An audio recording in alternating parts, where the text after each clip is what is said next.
Dhami cabinet की बैठक खत्म, कई अहम प्रस्ताव पर लगी मोहर। ऑपरेशन सिंदूर की सफलता के लिए सेना के साथ ही पीएम का भी कैबिनेट ने जताया आभार।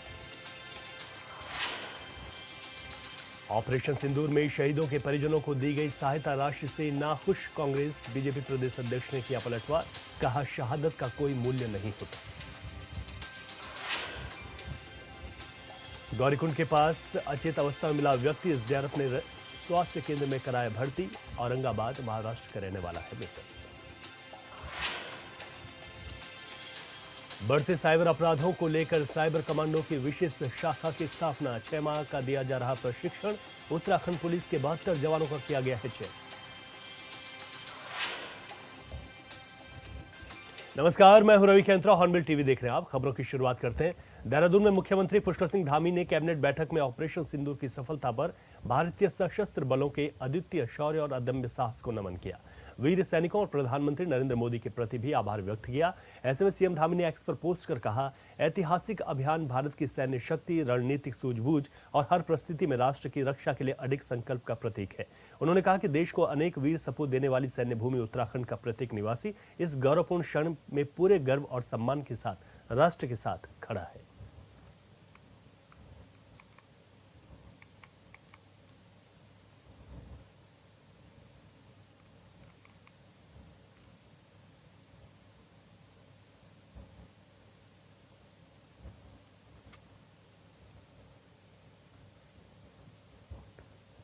ऑपरेशन सिंदूर में शहीद हुए भारतीय सेना के जवानों के परिवार को सरकार ने एक शहादत के रूप में सहायता राशि दी, जिसका कांग्रेस पार्टी विरोध कर रही है। उनका कहना है कि राशि बहुत कम है, जिस पर बीजेपी प्रदेश अध्यक्ष महेंद्र भट्ट ने कहा कि शहादत का कोई भी राजनीति नहीं होनी चाहिए। शहीद का बलिदान पैसों से न गिना जाए, शहीद का कोई मूल्य नहीं होता। कांग्रेस को ऐसी ओछी राजनीति नहीं करनी चाहिए।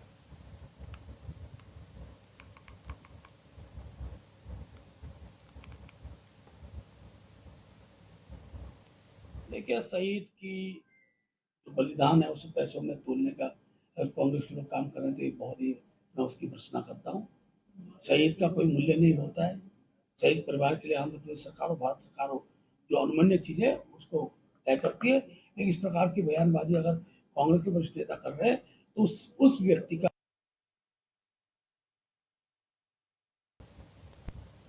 उत्तराखंड में कई बार अफसरशाही बेलगाम दिखी है। कई बार नेताओं और अफसरों के बीच की विवाद खुलेआम नजर आए हैं। फिर चाहे बात मौजूदा समय में ऋषिकेश के मेयर शंभू पासवान और नगर आयुक्त के बीच की रार हो, या फिर श्रीनगर में मेयर और नगर आयुक्त के बीच की जंग। इस पर बीजेपी विधायक विनोद चमोली ने कहा, कभी कभी परिस्थितियां ऐसी हो जाती हैं कि एक मत नहीं हो पाते। वो भी 2 बार मेयर रहे और चेयरमैन रहे हैं। विधायक ने कहा कि एडमिनिस्ट्रेशन अपने हिसाब से सोचता है और बोर्ड अपने हिसाब से सोचता है।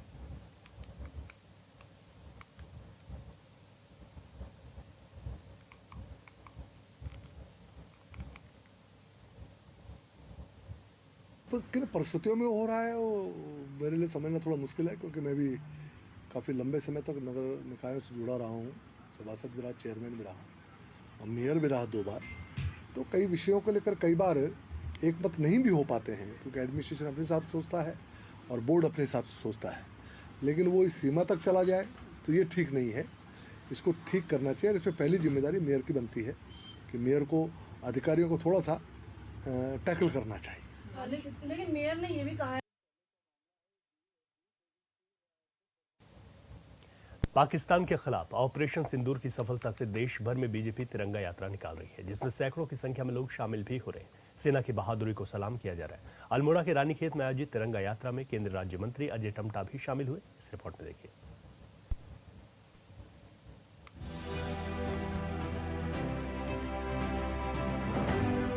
केंद्रीय सड़क परिवहन और राजमार्ग राज्य मंत्री अजय टमटा के नेतृत्व में अल्मोड़ा के रानीखेत में तिरंगा शौर्य सम्मान यात्रा निकाली गई, जिसमें क्षेत्रीय विधायक डॉक्टर प्रमोद नेनवाल, मातृशक्ति और भारतीय जनता पार्टी कार्यकर्ताओं ने भाग किया। ये यात्रा ऑपरेशन सिंदूर की ऐतिहासिक विजय को समर्पित रही। राज्य मंत्री अजय टमटा ने ऑपरेशन सिंदूर में भाग लेने वाले वीर सैनिकों, वायुसेना, नौसेना और सभी सुरक्षा बलों को नमन करते हुए कहा कि भारत ने एक बार फिर से ये सिद्ध कर दिया कि वही आतंकवाद के खिलाफ निर्णायक कार्रवाई करने में पूरी तरीके से सक्षम है। ये पूरे देश का गौरव है और पूरे देश के गौरव के साथ हमारी भारत माता का गौरव पहलगांव की घटना के बाद हमारे सैनिकों के मार्गदर्शन से, उनकी शक्ति के एहसास से जिस प्रकार का पूरे देश का गौरव बढ़ाने का काम किया है, भारत माता के प्रत्येक रहने वाले 144 करोड़ लोगों का गौरव बढ़ा है।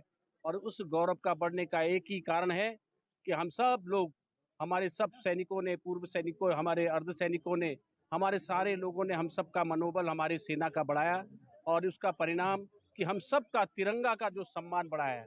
आज इसी के उपलक्ष्य में आज हम तिरंगा सम्मान समारोह यात्रा के रूप में जगह जगह इस कार्यक्रम का आयोजन कर रहे हैं। आज रानीखेत विधानसभा के अंदर, रानीखेत जिले के अंदर ये कार्यक्रम हो रहा है। आप सबको बहुत बहुत बधाई, बहुत शुभकामनाएं।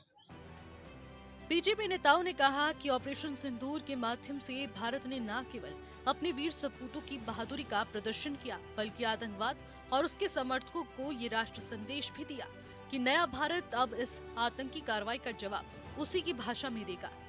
कार्यकर्ताओं ने कहा कि प्रधानमंत्री नरेंद्र मोदी के नेतृत्व की सराहना करते हुए कहा जा रहा है कि आज भारत किसी भी आतंकी चुनौती का मुंहतोड़ जवाब देने में सक्षम है।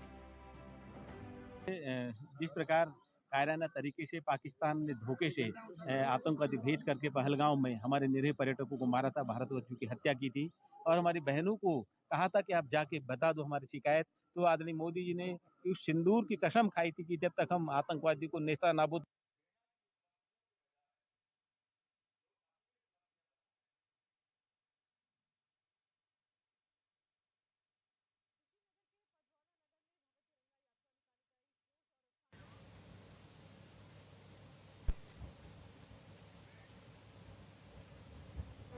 केंद्रीय सड़क परिवहन और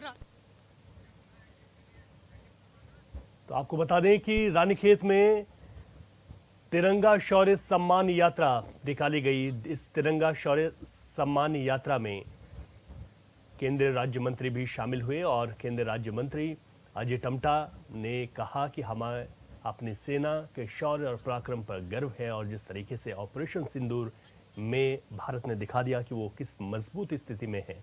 हमारी सेना ने अपने शौर्य और पराक्रम के जरिए दुश्मन को धूल चटाने का काम किया और यही वजह है कि तिरंगा यात्राएं निकाली जा रही हैं। तिरंगा यात्रा के जरिए यहाँ सेना को सैल्यूट किया जा रहा है, उनके शौर्य और सम्मान, उनके पराक्रम को सम्मान दिया जा रहा है।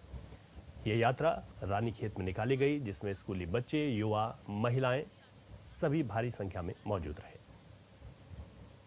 चले आगे बढ़ते हैं। राजधानी देहरादून के जाम से अब लोगों को जल्द ही निजात मिलने वाली है। दरअसल रिस्पना बिंदाल किनारे बनने वाले एलिवेटेड रोड निर्माण के लिए 2600 से ज्यादा मकानों को तोड़ा जाएगा। घरों की भूमि को अधिग्रहित किया जाएगा। शहर में 26 किलोमीटर लंबे एलिवेटेड रोड निर्माण के लिए मलिन बस्तियों में कई घरों को तोड़ा जाएगा। इसके लिए मकानों पर लाल निशान लगाने का काम भी शुरू हो चुका है। जिन भवनों पर लाल निशान लगाए जाएंगे उनकी जमीन भूमि अधिग्रहण के दायरे में आएगी। जाम से अब जल्द ही निजात मिलने वाली है, क्योंकि इसके लिए राज्य सरकार की ओर से एक प्लान भी तैयार किया गया है। अब एलिवेटेड रोड बनाया जाएगा, यानी कि बिंदाल और रिस्पना नदी के किनारे से होकर ये एलिवेटेड रोड बनाया जाएगा। हालांकि इसकी जद में ये भी बताया जा रहा है कि 2600 से ज्यादा मकान इसकी जद में ऐसे हैं जो कि इसकी जद में आएंगे, जिनको हटाना पड़ेगा। ऐसे में कच्चे और पक्के दोनों ही तरह के मकानों को हटाया जाएगा। हालांकि राज्य सरकार ये भी कह रही है कि इन लोगों को मुआवजा भी दिया जाएगा, इस पर भी रणनीति बनाई जा रही है।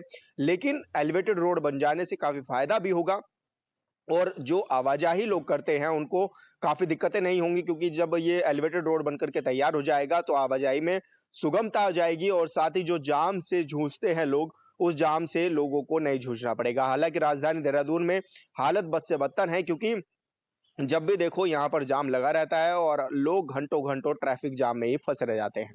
हॉर्नबिल टीवी के लिए देहरादून से विशाल गर्ग। रुद्रप्रयाग जिले से खबर सामने आई है, जहां जिला आपदा प्रबंधन अधिकारी से एक यात्री की मौत की जानकारी मिली। ऐसे में स्थानीय व्यक्ति की ओर से सूचना प्राप्त हुई कि केदारनाथ यात्रा के प्रमुख पड़ाव गौरीकुंड बड़े गेट से 100 मीटर ऊपर एक व्यक्ति अचेत अवस्था में पड़ा है। सूचना मिलने पर एसडीआरएफ टीम गौरीकुंड की ओर से मौके पर पहुंचकर अचेत पड़े व्यक्ति को तुरंत स्ट्रेचर से स्वास्थ्य केंद्र गौरीकुंड लेकर गई, जहां डॉक्टर ने जांच के बाद उन्हें मृत घोषित कर दिया। बता दें कि मृतक व्यक्ति की पहचान गणेश कुमार शोभालाल गुप्ता, उम्र 66 वर्ष, श्री कृष्ण नगर, औरंगाबाद, महाराष्ट्र के रूप में हुई। साथ ही पुलिस की ओर से पंचनामा आदि की कार्रवाई की जा रही है।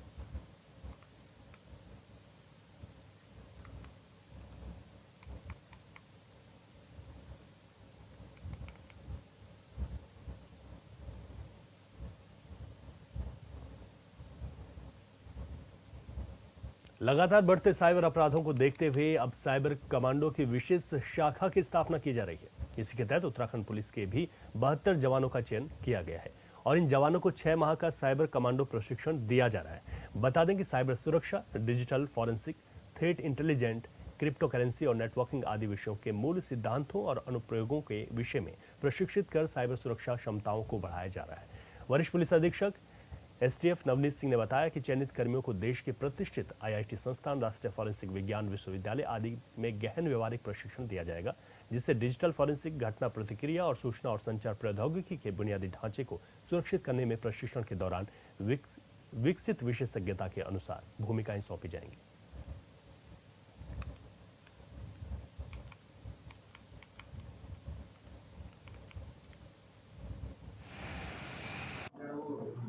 इसमें इनिशियली हमारे यहाँ से साइबर कमांडो में कुछ कर्मचारियों का चयन हुआ था और 6 माह का अपना प्रशिक्षण करके इन्होंने वापस एसटीएफ में ज्वाइन कर लिया है।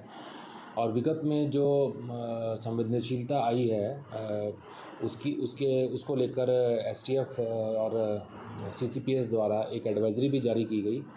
और इसमें जो हमारा सीसीपीएस के अंडर में, एसटीएफ के अंडर में जो computer emergency response team Uttarakhand है वो कंटिन्यू अलर्ट पोजीशन पे है। और इसमें जितना भी साइबर रिलेटेड साइबर अटैक वाली बात आती है या आईटी इंफ्रास्ट्रक्चर या साइबर सिक्योरिटी के लिए होता है, तो उसमें ये टीम जो है कंटिन्यू साइबर स्पेस को मॉनिटर करती रहती है और इस प्रकार की कोई कंप्लेंट आती है कहीं से तो उसको तत्काल उस पर रिएक्ट किया जाता है। बढ़ते साइबर अपराधों को लेकर ये बड़ा कदम है, जहां पर 6 महीने का साइबर कमांडो प्रशिक्षण दिया जाएगा। ऐसे 72 जवानों का चयन उत्तराखंड से किया गया है, जिनको ये प्रशिक्षण दिया जाएगा। उत्तराखंड पुलिस के ये 72 जवान साइबर कमांडो के तौर पर प्रशिक्षण प्राप्त करने के बाद ये माना जा रहा है कि जो साइबर एक बहुत बढ़ता हुआ जो अपराध है और आज के दौर में सबके लिए बड़ी चिंता का विषय है, उस पर निजात मिलेगी और पुलिस इस प्रशिक्षण के जरिए अपनी साइबर सुरक्षा को और बेहतर बनाने की कोशिश कर रही है। तो बढ़ते साइबर अपराधों को लेकर यह अच्छा कदम बताया जा रहा है, जिसमें 6 महीने का जो प्रशिक्षण दिया जाएगा। इसके साथ ही जो साइबर अपराध आज के वक्त में बहुत ज़्यादा बढ़ चुके हैं और जो लोगों के लिए सबसे बड़ी समस्या बन चुके हैं, पुलिस के सामने सबसे बड़ी समस्या है। ऐसे में 72 जवानों के इस प्रशिक्षण के बाद इस टीम का सीधे तौर पर प्रदेश में फ़ायदा देखने को मिलेगा साइबर सुरक्षा को लेकर, ये माना जा रहा है। और ऐसे में 6 महीने का ये प्रशिक्षण है जो इनको दिया जाएगा और 6 महीने के प्रशिक्षण में अब कई चीज़ें जो नई तकनीक के आधार हैं, उन नई तकनीकों को भी सीखा जाएगा। और जो साइबर जो हमला है उसके जिस तरीके से यहाँ पर हमने देखा कि पहले जो क्राइम होते थे उसका अब बहुत जो स्वरूप है वो बदल गया है।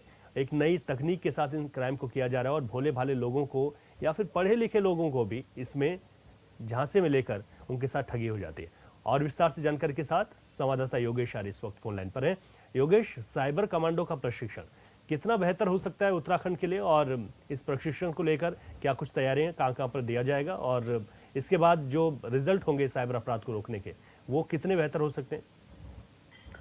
देखिए रवि, बिल्कुल जिस तरह से देखा जाए कि लगातार जो साइबर अपराध हैं वो बढ़ते जा रहे हैं, तो ऐसे में साइबर कमांडो की अहम भूमिका रह जाती है और विशेष शाखा की स्थापना की जा रही है, जिसको लेकर के 72 जो है जवान जो चयन किए गए हैं, जिन पर 6 माह जो है साइबर कमांडो का प्रशिक्षण उन्हें दिया जाएगा। और उसके बाद जिस तरह से साइबर सुरक्षा, digital forensic, third intelligence, crypto currency, cryptography, ऐसे महम मुद्दे पर जो है ये काम करते हुए नजर आएंगे। देखिए, हमने देखा कि अमूमन जो है अभी हाल ही में जो भारत और पाकिस्तान के बीच जो तनाव था उसके बीच भी ये कहा जा रहा था कि साइबर अटैक के कई मामले सामने, उसको लेकर अभी भी चुनौती कहीं ना कहीं जो है वो साइबर अटैक को मानते हुए साइबर कमांडो की टीम जो है लगातार काम कर रही है। तो ऐसे में साइबर कमांडो का होना बहुत जरूरी है, जो आज के समय में इंटेलिजेंस के तौर पर काम करती है, आर्टिफिशियल इंटेलिजेंस पर भी काम करती है, जो जिसको हम एआई बोलते हैं। तो वो उसकी प्रशिक्षण ये लेते हैं और ताकि आने वाले वक्त में जिस तरह की चुनौतियां आर्टिफिशियल इंटेलिजेंस के दौरान आती हैं तो उन पर भी जो है समय से निपटा जा सके, ताकि लोगों को साइबर अटैक से बचाया जा सके। जी बिल्कुल ठीक है योगेश, आपने शुक्रिया आपका जानकारी के लिए।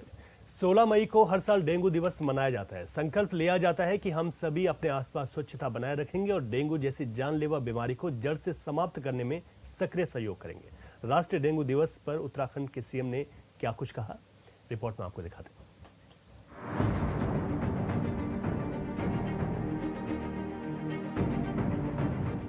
उत्तराखंड की राजधानी देहरादून में प्रत्येक वर्ष डेंगू मरीजों की संख्या अस्पतालों में बढ़ जाती है। डेंगू मरीजों के लिए सरकारी अस्पतालों में अलग से वार्ड बनाए जाते हैं, जो इस बार भी दून अस्पताल में बनाए गए हैं। लेकिन सवाल है, आखिर डेंगू की रोकथाम के लिए सरकार क्या कदम उठा रही है? देखिए, जो हमारे कम्युनिकेबल डिजीजेज हैं डेंगू मलेरिया, तो उसमें हमारे दोनों एस्पेक्ट्स हैं, प्रिवेंटिव और थेरेप्टिक। तो प्रिवेंटिव एस्पेक्ट पे हमारे घर घर जाकर सर्वेक्षण करने हैं, आशा वर्कर्स को, आशा फैसिलिटेटर्स को, अग्रणी अमला है हमारा, इनके साथ साथ हमारे वॉलंटियर्स भी रखे गए हैं और हमारे निगम के कर्मी भी हैं। तो इन सबको प्रेरित रखना बहुत आवश्यक है। इसके लिए जिले स्तर से उनको एडिशनल 1500 रुपये दिए जा रहे हैं और उत्कृष्ट कार्य करने वालों को 1555 रुपये अतिरिक्त दिए जा रहे हैं, वो संख्या कितनी भी हो।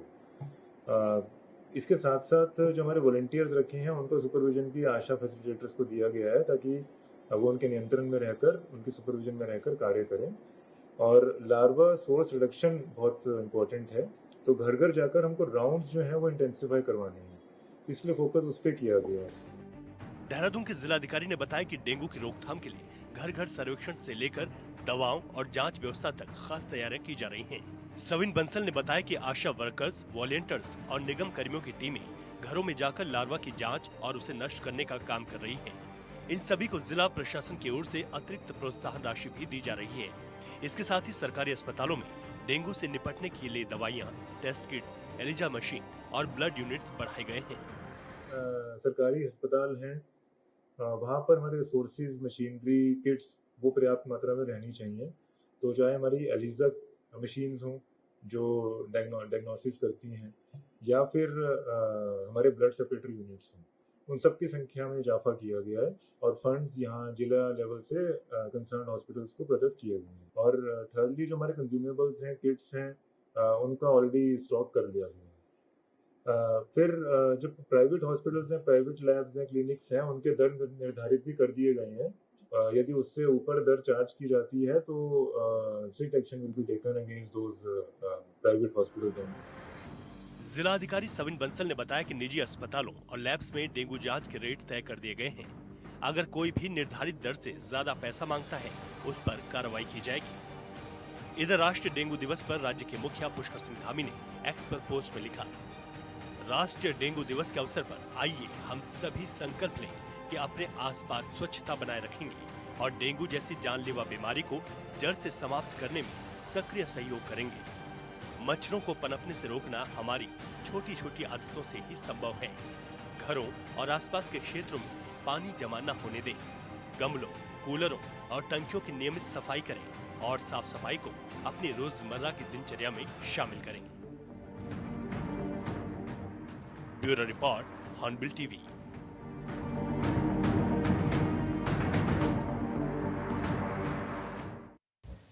अधिक जानकारी के साथ हमारे संवाददाता योगेश आर्य हमारे साथ फोन लाइन पर हैं। योगेश, डेंगू को लेकर इस वक्त अगर देखी जाए तो मौजूदा स्थिति क्या है? देहरादून और अन्य शहरों में डेंगू के कितने मामले सामने निकल कर आए हैं और सरकार की तरफ से, स्वास्थ्य विभाग की ओर से क्या तैयारियां हैं? देखिए रवि, बिल्कुल जिस तरह से गर्मी के मौसम के साथ ही डेंगू और मलेरिया का खतरा बढ़ने लगा, तो ऐसे में जिला प्रशासन बेहद अलर्ट मोड पर है और डेंगू की रोकथाम के लिए घर का सर्वेक्षण कर दवाइयों की जांच और व्यवस्था की खासी तैयारी की जा रही है। इसके साथ जिस तरह से डीएम ने बताया कि जो वॉलंटियर्स है, नगर निगम के कर्मचारी हैं, वो घर घर जाकर लार्वा की जांच कर रहे हैं। इसके साथ ही आसपास जहां भी लार्वा दिखाई देता है उसको नष्ट करने का काम कर रहे हैं। देखा जाए तो हाल फिलहाल में जिस तरह से लगातार संख्या बढ़ने लगी थी और 85 तक ये संख्या बढ़ी थी, उसके बाद इस पर जो है लगातार काम किया गया। हालांकि ये संख्या नीचे आई उसके बाद जो है, लेकिन अभी भी जिस तरह से बरसात का मौसम है तो कहीं ना कहीं जो है बरसात का पानी रुकता है तो उससे लार्वा पनपने का खतरा रहता है। तो उसको डिस्ट्रॉय करने के लिए नगर निगम की टीम तैनात की गई है। हर वार्ड में जाकर वो जो है एंटी लार्वा का छिड़काव कर रहे हैं ताकि जो है लार्वा ना पनपे और जो है इस तरह की स्थिति, जो डेंगू की स्थिति है उस पर कंट्रोल किया जा सके। जिसको लेकर के जो दरें थी वो भी तय की गई थी ताकि जो है इस पर जो है जो अन्य लैब हैं वो दरें ज्यादा न लें और लोगों को इससे भी राहत मिले ताकि वो टेस्ट कराएं। इसमें 1100 रुपए की शुल्क को निर्धारित किया गया था।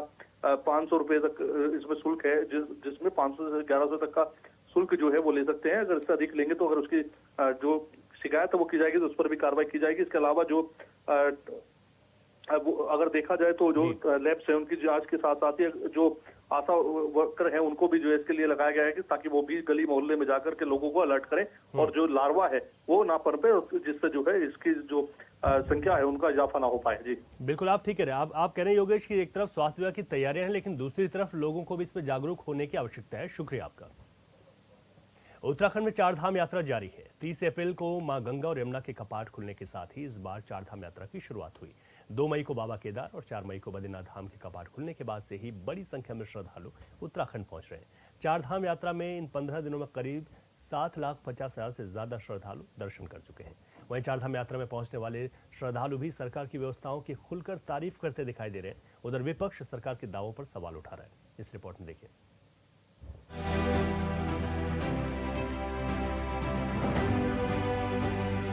उत्तराखंड में 30 अप्रैल से विश्व प्रसिद्ध चारधाम यात्रा की शुरुआत हुई। इस बार 30 अप्रैल को मां गंगा और यमुना के कपाट खुले, 2 मई को बाबा केदार और 4 मई को बद्रीनाथ धाम के कपाट खुलने के साथ ही चारधाम यात्रा की विधिवत शुरुआत हुई। सरकार ने यात्रा से पहले इस बार तैयारियों को पिछले यात्राओं से और बेहतर बनाने की बात कही और इसका असर भी देखने को मिल रहा है। 15 दिनों में करीब 7 लाख तीर्थ यात्री चार धामों में दर्शन कर चुके हैं। सर, मैं केदारनाथ धाम पे दर्शन के लिए अपने दोस्त के साथ आया था। अचानक से मेरे दोस्त की कुछ ऑक्सीजन लेवल कम हो गया है, तो बीच में एक कैंप था इनका गवर्नमेंट का, यहाँ पर इनका उपचार चल रहा है। व्यवस्था बहुत सही है यहाँ पे। उत्तराखंड सरकार ने बहुत अच्छा काम किया यहाँ पे। जगह जगह बहुत सारे मेडिकल कैंप बने हुए हैं। I've seen all the hospital and the equipment is top class. I'm really impressed by the work these people are doing. मेरा नाम सुनीता राय है। मैं नागपुर से आई हूँ। यहाँ दर्शन करके बहुत अच्छा लगा। यहाँ की व्यवस्था बहुत अच्छा है, बहुत बढ़िया व्यवस्था है यहाँ पे। यहाँ स्वर्ग है, बहुत बढ़िया यहाँ पे। गुजरात से इधर बाबा के धाम पे बाबा का दर्शन किया और बड़ा भाई को बुखार आया तो दवाखाने तात्कालिक सरकारी दवाखाने लेके आया। तात्कालिक सेवा अच्छी कर रहे हैं, गोलियाँ भी अच्छी है, सब अच्छा है। अच्छा है पर सब अच्छा है। इन लोगों ने एकदम क्विक रिस्पांस दिया है। अभी ये ट्रीटमेंट चल रहा है हमारे पेरेंट्स का, so they are a little better. जितने भी यात्री हैं उनका यहाँ पर स्क्रीनिंग वगैरह कर रहे हैं। बीपी शुगर वगैरह जो भी जिनको दिक्कत है और सांस लेने में जिनको दिक्कत हो रही है, कोई भी ऐसे मेडिकल कोई भी प्रॉब्लम हो रही है तो यहाँ पर आके हम उनका चेकअप कर रहे हैं। भले ही यहाँ पहुँचने वाले तीर्थ यात्री चारधाम यात्रा की व्यवस्थाओं को लेकर सरकार की तारीफ कर रहे हों, लेकिन कांग्रेस ने यात्रा व्यवस्थाओं पर सवाल खड़े किए हैं। कांग्रेस के प्रदेश उपाध्यक्ष सूर्यकांत धस्माना ने कहा, पिछले वर्ष की तुलना में इस वर्ष यात्रा में कम श्रद्धालु पहुँचे हैं। धस्माना ने आंकड़ों को गिनाते हुए कहा कि इस बार कम संख्या में यात्री यहाँ पहुँचे हैं, जिससे कई चीजें प्रभावित हुई हैं। धाम यात्रा में सरकार के दावे खोखले साबित हो रहे हैं। बड़ा बढ़ चढ़ करके सरकार भारी संख्या में यात्रियों के आने का दावा कर रही है, लेकिन आप अगर यात्रा शुरू होने से लेकर अब तक 2 सप्ताह के आंकड़े देखेंगे तो यात्रा जो पिछले वर्ष थी और इस वर्ष है, पिछले वर्ष से हम तुलना करेंगे, 31% की गिरावट इस बार यात्रियों की आई है पहले 2 हफ्ते में। और मैं आपको बताऊं, अगर केदारनाथ में पिछले वर्ष 2 सप्ताह में, पहले 2 सप्ताह में 42,000 के करीब 4,24,242 यात्री आए थे, इस वर्ष अभी तक 2,70,000 यात्री केवल आए। इसी प्रकार से बद्रीनाथ में पिछले वर्ष अब तक लगभग 1,96,937 यात्री आ चुके थे और इस वर्ष केवल 1,45,552 यात्री आए। आपको बताते चलें कि संख्या पर अगर गौर करें तो पिछले वर्ष की तुलना में अभी तक कुछ कम यात्री चारधाम में पहुंचे हैं। इसके पीछे भारत पाकिस्तान तनाव और हाल ही में प्रयागराज में हुए कुंभ को भी कई जानकार वजह मानते हैं, लेकिन सरकार का दावा है कि इस बार यात्रा अपने पिछले सारे रिकॉर्ड तोड़ेगी। देखिए, इस बार हमने चारधाम यात्रा के दृष्टिकोण से काफी अहम कदम उठाए हैं और विशेषकर जो हमारा जो श्रद्धालु है उसको किसी तरह की दिक्कत न हो, उसको किसी तरह का हरासमेंट न हो, उस कारण ही हमने इस साल आधार बेस्ड रजिस्ट्रेशन भी शुरू किया है ताकि उसको आसानी से मिले। और जो लोग ऑनलाइन रजिस्ट्रेशन नहीं कर पा रहे थे उनके लिए हमने ऑन स्पॉट रजिस्ट्रेशन की व्यवस्था ऋषिकेश, हरिद्वार और विकासनगर में की है। और इतना ही नहीं, अगर 25 से बड़ा ग्रुप है तो जहाँ पे वो लोग रुके, जिस आश्रम में, जिस होटल में रुके हैं, वहां पे भी हम अपनी टीमों को भेज के रजिस्ट्रेशन करा रहे हैं, यानी वो ऑन कॉल बेसिस पे रजिस्ट्रेशन टीम को बुला सकते हैं। इसका बहुत अच्छा रिस्पांस मिला है, विशेषकर हरिद्वार में और देहरादून के ऋषिकेश में। इस बात में कोई शक नहीं है कि 30 अप्रैल से शुरू हुई इस बार की चारधाम यात्रा में बेहतर व्यवस्थाएं देखने को मिल रही है। संख्या का कुछ कम या ज्यादा होना यात्रा में उतने मायने नहीं रखता जितना यात्रियों के लिए सुविधाएं देना मायने रखता है। यानी कि भले ही सत्ता पक्ष और विपक्ष यात्रा की व्यवस्थाओं पर सवाल उठा रहे हो, लेकिन यात्रियों में बेहद उत्साह देखने को मिल रहा है। हाँ, इतना जरूर है कि आने वाले दिनों में बरसात की चुनौतियां सरकार के सामने हैं और ऐसे में सरकार की तैयारियां उस दौरान किस तरह से रहेंगी, ये देखने वाली बात होगी। Bureau report, hornbill TV.